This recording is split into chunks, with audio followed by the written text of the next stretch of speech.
when we brought in the hygrometer that's part of the moisture counter and moisture meter along with infrared thermometer, we've been able to catch issues that are being introduced at time of installation. I'm going to give an example. I remember a few years back, there was a project in San Diego. It was a high-tech building and very, very critical installation. I was brought in because they had an elevated moisture issue, and I was representing the moisture control company at the time. So when I looked at it and I saw that what the moisture levels were versus what the quality of the concrete was, and it was water cured, there were no curing compounds, so I know it was done correctly as far as the calcium chloride method was used. I said, well, that can't be the issue because concrete of that quality can't have that high of a moisture vapor emission level. So it just can't.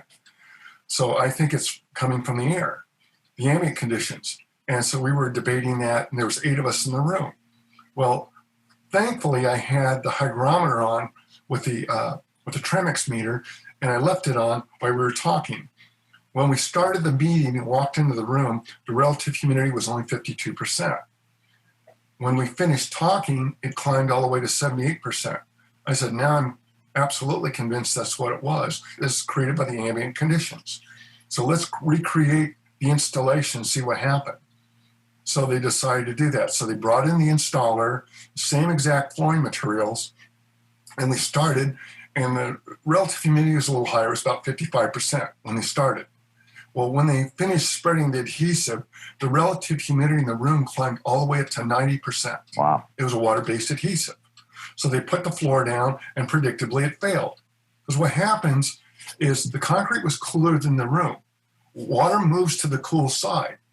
So what happened, it created its own dew point. So even though it's skinned and is set up the way it was supposed to, according to all the instructions that were given the installer, so it wasn't the installer's fault, they did everything correct, it still failed, and failed in exactly the same manner. They said, well, how do we fix this? I said, we use fans. But unfortunately, because these rooms are so small, we're gonna have to bring in a dehumidifier. So we were testing the floor, and the Tramex meter was pegging a little bit over 5. It's about 5.5%. So we put the fans on the floor. After about 2 hours, it brought it down to under 4.5. I said, now we're ready to go. But we have to keep the fans on, and blow because we tested around all around the floor, and the floor was dry. It was all under 4.5%. I said, now what we have to do is keep the air moving, but we need to put on the dehumidifier and keep the humidity in the room at less than 60%, keep it between 55 and 60%. So they did that.